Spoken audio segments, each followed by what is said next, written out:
So like a lot of people, we grow plants in the basement in the wintertime. In the spring we start doing tomatoes, but over the winter we have things like some rosemary that we brought in here, and a thyme plant because my wife uses it for cooking, and there's some rose cuttings there and a couple of Christmas cactuses.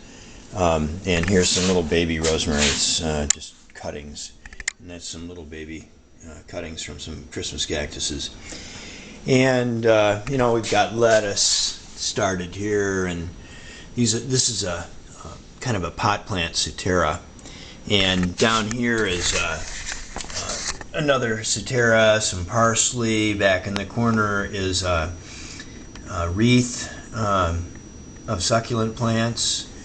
There's some lettuce growing back there, and here's a bunch of rosemary and thyme cuttings, and another rose plant over there. And the question becomes, how do we water these when we're gone for vacation out of town for a couple of weeks?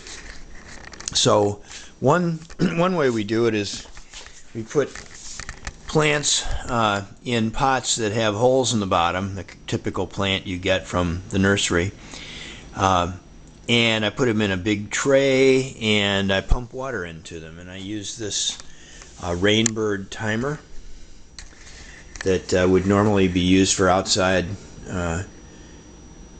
watering on a spigot. And I got this bucket for $1 over at the Habitat for Humanity Restore, and put a rain barrel spigot in it and attach this, and I run that hose down into this container, which is probably some kind of a concrete mixer container or something like that, but I use it for plants. So as long as the plants are sitting in pots that have holes in them, as opposed to a pot that has no hole, if you put an inch or more of water in that every 4 or 5 days, you can water your plants. So I've set this timer on to go off every 4 days and to run for 5 minutes. I calculated it dispenses about 19 ounces a minute, so it puts 1.5 inches of water in that trough maybe, and that waters those plants. Pump being connected to a reservoir rather than directly into the faucet of the house, just in case there was a failure of the little pump. Now the other way that I do it without the timer is I put a bucket of water and some cotton rope, and on the cotton rope I usually attach a weight to keep that rope down in the water, and I run it over the side, and I run that cotton rope, this is like 1/4 inch rope, a little smaller than clothesline rope, and I run it into these plants, and the capillary action will be enough. It has been enough in previous trips out of town to keep the soil in these plants moist. So that's an idea. You can, all of the things that are sold commercially are basically capillary action wicks, and you really don't have to buy them at the